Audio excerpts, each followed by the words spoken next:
My aunt took Shane to school the next morning. Mom didn't want to tell him about Grandma until after he got home, so she'd have some time to sleep and cope with her own emotions and figure out a tactful way to explain death to a 5-year-old.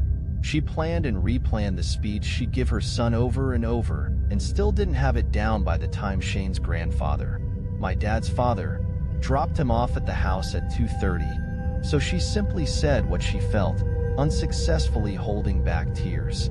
Shane stared at her, empty-eyed. "Oh, okay," he said. "Artie's outside. Can we play now?" Mom lost it. "Are you kidding me?" she screamed. "Grandma's dead, and you can seriously think about playing right now?" Shane frowned. He seemed to grasp that his mother was upset, but not quite understand why. His confused expression calmed her a little bit. "He's processing," she remembered thinking. "Fine," she said, more tempered. "But today, tell Artie I'm driving him home and having a talk with his mother. He's over here a little bit too much, and I'm not sure he's a good influence on you. We're going to talk seriously about some time apart." Shane didn't react. If his mother threatening to take his friend away affected him emotionally at all, he didn't show it. If anything, the look he gave her was one of pity, not devastation, just boring, inconvenient pity. The pity inspired by a homeless man begging for change. Wordlessly, he went to the back door and let Artie in. Then, single file like soldiers, the little boys strode into Shane's room and closed the door. Mom sat down on the sofa to cry. But finally, the physical and emotional turmoil of the last 24 hours hit her, and she was too tired to squeeze out tears. So she leaned back and closed her eyes for a minute. For another minute. 4. Her eyes snapped open. The room was dark. She looked at the clock on the VCR. It was past 6 o'clock. She'd been asleep for nearly 3 hours. Something had woken her, a crash or a thud, some noise from a short distance away. The boys? She went to Shane's door and turned the knob, cracking it slightly. She could see Shane sitting cross-legged on his bed, angled away from her. He was talking in a low voice to someone sitting on the other end of the bed, out of her line of sight. She opened the door a little wider, revealing a blue-clad knee. The child giggled. It was Artie, of course. Who else? Crack. She whirled around. There it was again, and it definitely wasn't being caused by the boys. It seemed to be coming from the direction of the laundry room. She turned around. She heard Shane's door click shut. "Jim," she called out, though she knew it couldn't be my dad. He had left for the airport around midnight the night before. Thud, thud, thud. She was getting scared. She considered calling 911, but didn't think loud noises possibly coming from the basement would be enough to justify police involvement. Instead, she checked the front door and then the back. Both were locked. There was only one door to the basement and no external entrance, so if anyone was down there, they would have had to sneak past her as she slept on the couch. The floorboards creaked. She'd often been awoken in the middle of the night by Jim or Shane getting a glass of water from the kitchen. She tiptoed to the laundry room door. She took a deep breath, turned the doorknob, and switched on the light. The room was exactly how she had left it. A basket of her scrubs and Shane's and Jim's jeans on the floor by the washer. A detergent bottle on top of the dryer with the lid unscrewed. She looked down at the trapdoor that led to the basement. It was closed, and the latch was set. The latch was set. The trapdoor had been locked from the outside. Mom felt a wave of panic, turned to run, then caught herself. Even if an intruder had managed to sneak past her as she dozed on the couch, he couldn't possibly have gone down into the basement and latched the door behind himself. So it was probably just rats. Rolling her eyes at her own baseless fear, she unlatched the door and lowered herself down. When she had both feet on the landing that divided the stairs, she pulled the cord that turned on the light. A dim, piss-yellow glow illuminated the messy cellar. Artie stood at the foot of the stairs. Mom cried out and stumbled, managing to catch herself on a railing. Artie's blue eyes glowed. His iridescent skin seemed to possess its own luminosity. The little boy was staring at her with that same twisted, inhuman, hate-filled glare she'd seen when she followed him home the day before. "Artie, sweetie, how did you?" she stammered, her voice high-pitched and quavering. His glare softened, melted into a smile. The biggest smile she'd ever seen on a little boy. A first day of summer smile. A Christmas morning smile. Except there was nothing angelic about this smile. There was only malice in his eyes. Then my mom came to a realization that made her legs weaken and her stomach drop.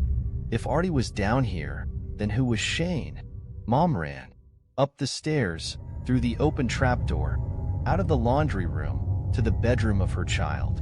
She threw open the door. The room was empty. Everything was exactly as it had been before Shane came home from school. The only thing that indicated recent occupation was two small, child-sized indents in the comforter. She threw open the closet door and peered under the bed. She opened the window that overlooked the backyard and screamed her son's name. Then, trembling and drenched in sweat, she stumbled back to the laundry room.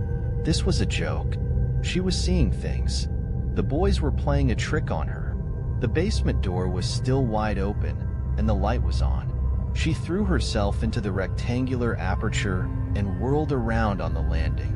Artie was gone, or he was hiding. She ran down the steps to the concrete floor. Her foot landed on something small and hard, and she nearly fell headlong. A small wooden cube ricocheted off a molding cardboard box, one of Shane's blocks. She knelt down to examine the thing. It was the U. Unicorn, umbrella, unicycle, unibrow. There were more blocks, all scattered around. They may have spelled something before she tripped over them. 7 of them in total. E-I-O-N-M-U.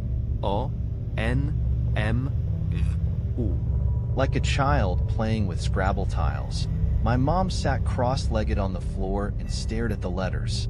No we. I-N-U. Now you me. I. One me. I-U. U-N-E-M. W-I-O.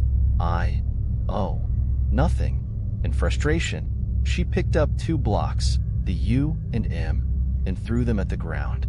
They bounced and clattered in opposite directions. Near tears, she rolled onto her stomach and crawled to retrieve them. Then she noticed something. The U had landed upside down, like a lowercase n. The set of blocks had only one of each letter. Shane or Artie or, she shuddered, had turned it over and used it as a second N.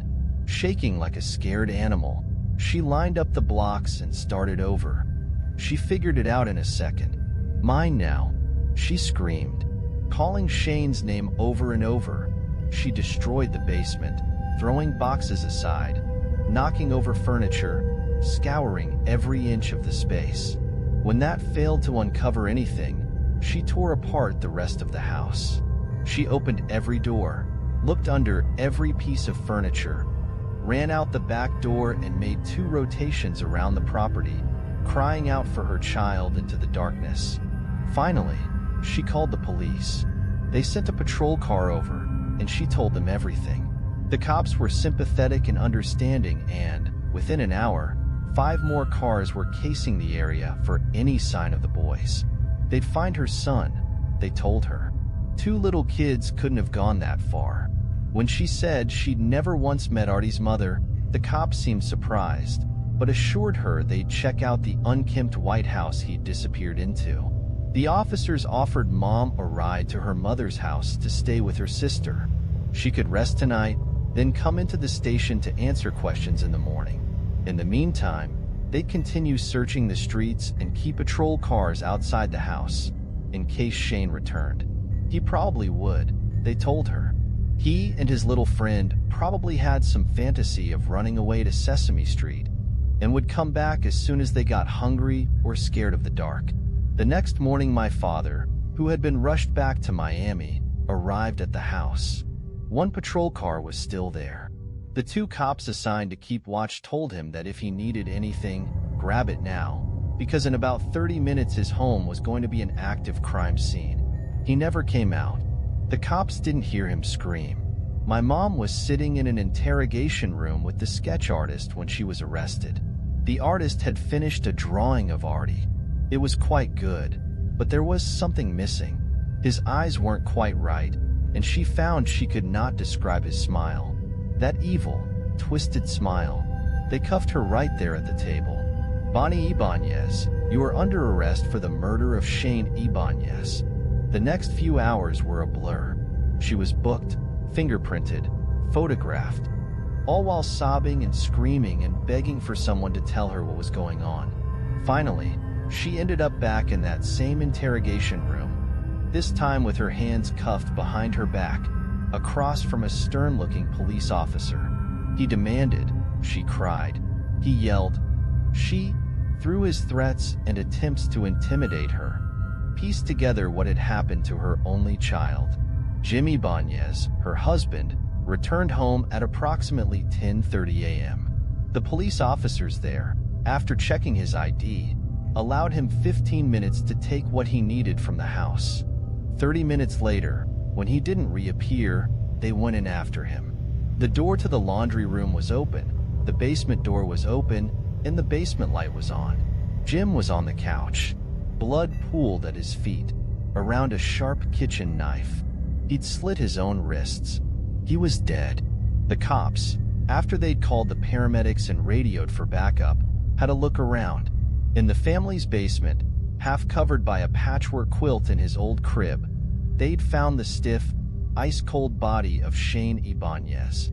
10 fingers, 10 toes, no cuts, no broken bones, no signs of struggle or trauma at all, except for the clean, precise cut that had severed his head. They never found his head. Time of death was estimated at approximately 6:30 p.m. the night before. The last person to see him alive, besides Mom, was the boy's grandfather, who dropped him off at the house at around 3. It had just been her and Shane, he'd said. But my mom had stammered, "There's no way. I looked everywhere for him. You guys were at the house yesterday. He wasn't there." "Maybe," the cop had said, "but we weren't looking around that carefully, were we?" "Artie," she whispered. The cop laughed mirthlessly. "You keep on saying that," he mocked. "Yet we have no proof this Artie ever existed." "But the house," Mom said. "I saw him going into that little white house I showed you." "You mean the house occupied by a Ms. Myrtle Anderson? Widow, 75 years old, lives alone, doesn't drive. No grandchildren in the state, has never seen a child matching your description. But he, 2 nights ago, you told us. She was watching TV in her room at the time. Says no one went in or out. In fact," the cop continued icily, "none of your neighbors seem to know this kid. According to our records, no one named Artie, or Arthur, or any other name that might be shortened to Artie, lives within a mile of your neighborhood." "People saw him," my mom insisted. "My mother babysat them all the time, and my husband met him, both of whom," he sneered, "are conveniently dead." Days went by. The sketch artist's drawing of Artie was on every nighttime news show, displayed all around Miami, shown to everyone living within 3 miles of the house. Neither hide nor hair of him was ever found. My grandmother and grandfather and aunts said they'd heard Shane talking about an Artie, but that he described him like an imaginary friend. The cops determined he was a figment of the little boy's imagination, capitalized on by Mom to cover up his murder. My 2 aunts put their dead mother's house up as collateral to get my mom out on bail. She holed up in her childhood bedroom, sleeping with the light on and the door open and trying to piece together how her son's decapitated body had magically appeared in her basement. Had some murderous sociopath kidnapped her child, strangled him right outside the window, then returned his maimed remains as soon as she left? No, that was impossible. There had been cops around all night. No one had gone in or out. And besides, she had seen Shane in his room, talking to Artie. But it wasn't Artie. because Artie was in the basement. Who had Shane been talking to? And how had Artie teleported into the basement, bypassing the latch? Why hadn't anyone but her and her late husband and mother and son seen the kid? Those clothes he always wore. Never stained, never wrinkled. The invisible mother. That house he'd disappeared into. And the message in the blocks. The blocks. She'd taken photographs of the two boys playing with blocks. She hurriedly took the film to be developed. Thanking God she kept the used roll in her camera bag, and her camera bag in the car instead of her house, which was now under the control of the police. She paid extra at Save-On to have it done in an hour. An hour she spent wandering aimlessly around the outdoor shopping center. She could prove it, she thought. Prove that Artie was real. Prove she wasn't crazy. When the process was done and she had the envelope of photographs in her hands, she waited until she was at her mother's house, in her bedroom, before opening her little package of salvation. They found her 8 hours later, curled up in a ball in the backyard. Self-inflicted claw marks up and down her arms, a Bic lighter, and a pile of ashes at her feet. Mom told me she doesn't remember a whole lot of the next 6 weeks. She was confined to a padded cell in a psychiatric ward, mumbling and giggling. They'd had to place boxing gloves on her hands to keep her from hurting herself. She started improving around week 3, remembering her name, and then her sisters' and husband's and son's names, and then finally that her husband and son were both dead. She never told anyone what she'd seen in the photos she burned. Upon her release from the psych hospital, my mom found herself a free woman in more ways than one. The police had dropped all charges against her due to 2 extremely puzzling circumstances. Circumstance number 1. Shane's body had disappeared. One day, it was under a tarp in a refrigerator in the coroner's lab. The next, it was gone. In its place was a small pile of gray dust. Neither the cops nor the coroner's office could come up with a reasonable explanation. Only 3 people had ID cards that would open the door to the lab. All 3 were accounted for. The scanner had not recorded any attempts to access the room, successful or unsuccessful, and security footage showed that no one had been anywhere near the lab the night it happened. Circumstance number 2. Her house burned down. 6 weeks earlier, the 2 police officers tasked with guarding the crime scene had smelled smoke. The basement was burning. The flames moved unnaturally fast, soon engulfing the entire house. The cause of the fire could not be determined, but both arson and electrical failure were ruled out. Luckily, the fire didn't spread. It was a miracle the houses on either side hadn't gone up, the fire chief said, probably thanks to the humidity in the air. It was only coincidence, it was agreed, that the fire seemed to have started at exactly the same moment my mom burned her photos of Shane and Artie playing with blocks. With no body, no motive, a questionable timeline, and any potential evidence up in smoke, the cops could do nothing but free my mom and hide the case away as an unsolved mystery or an act of God. Of course, this didn't mean she was off the hook. The cops, fearing mass panic, had kept the more inexplicable elements of the incident from the public, including the missing body. So Mom was crucified by the press. My father's family wanted nothing to do with her. Her own sisters swore they believed her, yet insisted they sell their mother's house as soon as possible. When it was sold, way below market price, they split the money 3 ways. Then, almost immediately, both sisters left the state and changed their numbers. Mom hadn't spoken to either of them since then. She couldn't stay in Miami, even if she hadn't been attracting dirty looks and furtive whispers, if not open hostility, every time she set foot outside her dingy hotel room. The city held nothing for her. Everybody she'd cared about was gone. She saw her murdered child's face whenever she closed her eyes, and the sight of his favorite McDonald's or the park where he'd played as a toddler just served to twist the knife in her heart. She slept a lot, lost herself in trashy soap operas, never turning off the lamp on her bedside table. Beside the lamp she'd set a bottle of sleeping pills. She'd stare at that bottle as she lay down to sleep and when she woke up, sometimes in the middle of the day, and sometimes for what seemed like hours, wishing she could empty it with a glass of water and lose the ability to remember. But she couldn't. When she'd returned to her senses in the psychiatric hospital, the doctor had refused her Tylenol for her drilling headache because she was 8 weeks pregnant. Eventually, she pulled it together, packed up her car, and drove across the country to Ohio.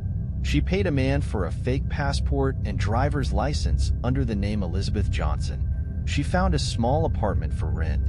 She invested some of her insurance money into starting a photography business, and then I was born, and then we moved to the little house in Cleveland. But Mom, I asked her, what was wrong with those photographs? The ones you burned.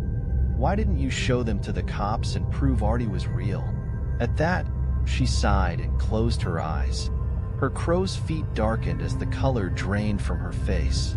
She looked helpless, like an old woman and a scared little girl at the same time. Artie wasn't in the photographs, she said. The bedroom was there. The blocks were there. Shane was there. But the thing sitting beside him, it wasn't Artie. It wasn't human. It was an abomination that shouldn't exist. Humanity couldn't. I couldn't show anyone. I couldn't. She turned away to wipe her nose, tears running down her face. I couldn't get any more out of her. Either she thought the description of the thing she'd known as Artie would terrify me, or she couldn't find the words to describe it. I never brought up the subject again. She didn't let me out of her sight for weeks, and I slept in her bed for 2 months, terrified now that I knew what she feared. But the thing didn't find us in La Puente. I never saw the angelic little girl in the polka dot frock, or the red-headed teenager who couldn't feel cold, ever again. My mom died when I was 22. Breast cancer. They caught it late. It had spread, and the chemo didn't work. I moved all of her stuff into storage. The day after her funeral, I sat on the floor of my storage unit, surrounded by all of her memories, and looked through her photographs. Hundreds of them, maybe thousands. I rented an apartment, found a job, passed the CPA exam. For years later, I fell in love with a guy who worked across the hall at an advertising firm. 2 years after that, we married and bought a little house in Glendale. And, last February, I became pregnant with our first child. I'm due next month. It's going to be a little boy. I've never told my husband about my mother's story, or Shane, or the shape-shifting thing that stalks my family. Things? Maybe there's more than one of them. I'm debating it now, since we're about to be parents, but honestly, I don't even know how I'd go about it. My husband's not superstitious. He'd probably just assume my mother killed Shane and assure me that homicidal impulses aren't genetic. But there's a reason I'm writing this now, why I'm putting it out there for strangers to piece through, hopefully strangers who can give me the explanation I'm desperate for. It's because the thing that took my brother, drove my father to suicide, tormented my mother, and posed as Katie and Zoe to ensnare me, it's still here. 2 nights ago, I came home at around 9. My husband was out. As I reached for the light switch, I nearly tripped over something small and hard. Flipping on the light, I saw the unexpected obstacle. Blocks. I knelt down. Alphabet blocks, the sort children play with.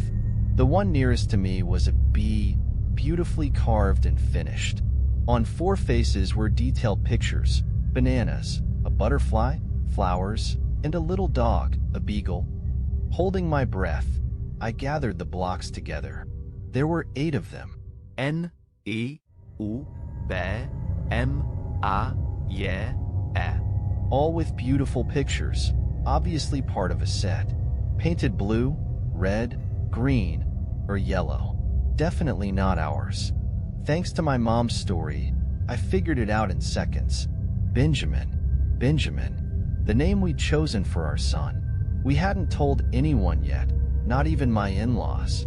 Heart pounding, I fled, locking the door behind me and locking myself in my car. I sat there for a while, hyperventilating. racking my brain for a logical explanation. Maybe it was a present from my husband, a surprise. But those blocks, they were exactly like the blocks my mom had described to me. Irreplaceable, one of a kind, destroyed in a fire 30 years ago. My phone rang. I didn't recognize the number. I answered, my voice shaking. It was a Sergio from Rent-A-Box Storage. My storage unit, where I kept all my mom's old belongings, had inexplicably caught on fire. Everything had been ruined, hands drenched, shaking like a leaf. I drove to the facility. A huge fire truck was parked outside, but the building still stood. According to Sergio, a short, balding security guard, the fire had been limited to my unit. The cinder block dividing walls had done their duty, apparently. Confused and terrified, I asked to see the unit. All my mother's photos, her photos of me growing up, had been destroyed. I stared into the charred black little room, holding back tears. Then, in the far left corner, I saw it. A small sheet of thick paper. That's odd, Sergio muttered. That wasn't here 10 minutes ago. I picked up the odd little object. It was a photograph, relatively old, judging by the quality, and burned around the edges. I got the impression I was only looking at half of the photo.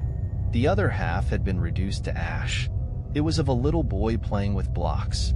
Blocks identical to the ones scattered on my living room floor. Blocks that, when I returned home hours later, had mysteriously disappeared, though the doors were locked and the rest of the house was untouched.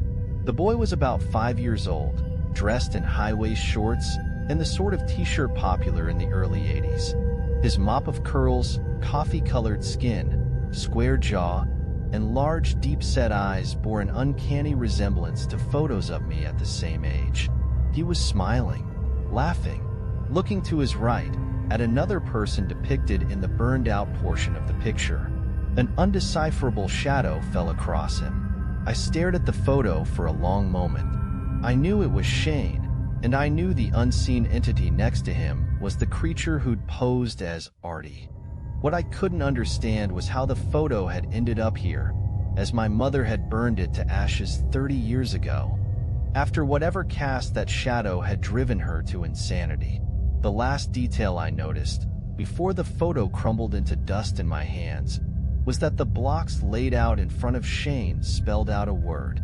The numerical 0 and the letters S, O, and N. So 0N.